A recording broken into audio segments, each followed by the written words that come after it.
Wow! Parang champoradong pinalamig. Kung naghahanap ka ng kakaibang flavor naman ng Graham bars, aba, hindi ka nagkakamali na pinapanood mo. Itong hawak ko ay champorado paste. Ito ay pinaghalo nga brown sugar at ang tinustang peanut. Nakita ko ito mismo na ginagawa dito sa palengke namin sa bayan sa Malabon. At ito ay tinustang mani. At habang ito ay ginigiling, ay paunti-unti naman nalagay dito ng brown sugar at ng kaunting asin. Ang mani ay may natural ng oil, kaya kapag ito ay ginigiling, ay may makikita kayo na makintab-kintab dyan. At kapag ito ay naset na ng mga ilang oras, kusa itong lalabas or aangat yung pinaka-oil sa ibabaw nito. Yung parang peanut butter talaga, pero ito ay brownish. Kasi yung pinakabalat ng mani ay medyo natusta na at nag-dark na yung color, kaya naging ganito ang kulay nito. Kaya naman ngayong araw na ito, since na paborito ko ng champurado, bakit kaya hindi ko gawing Graham bars ito? Okay, ngayon ha, lahat ng mga ingredients na gagamitin ngayon ay kailangan chilled or nakalagay sa ref overnight bago natin ito i-mix. 250 ml ng all-purpose cream ang nilagay ko dito, mixing with our champurado paste at yung natirang data kanina ng creme dansada. Ito ay sweetened cream naman. I-mix lang natin ito at para syempre mas mapadali yung ating trabaho ay gumamit ako dito ng handheld mixer.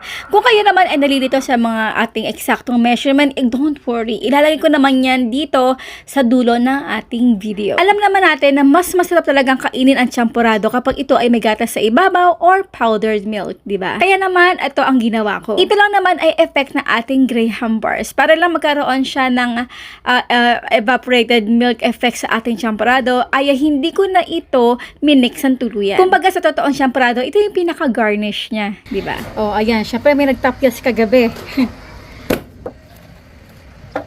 Wow.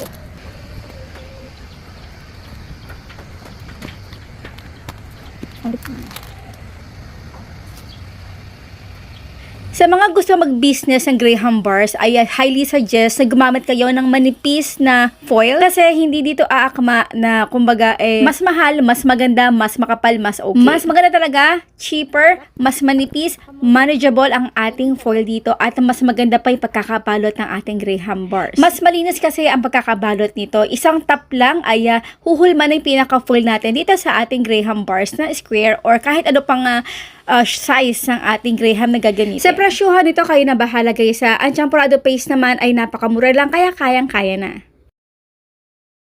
Ganda o, champurado Graham bars. Nakaiba, pero tikman natin. Tutunaw na kasi napakainit. Kain po tayo.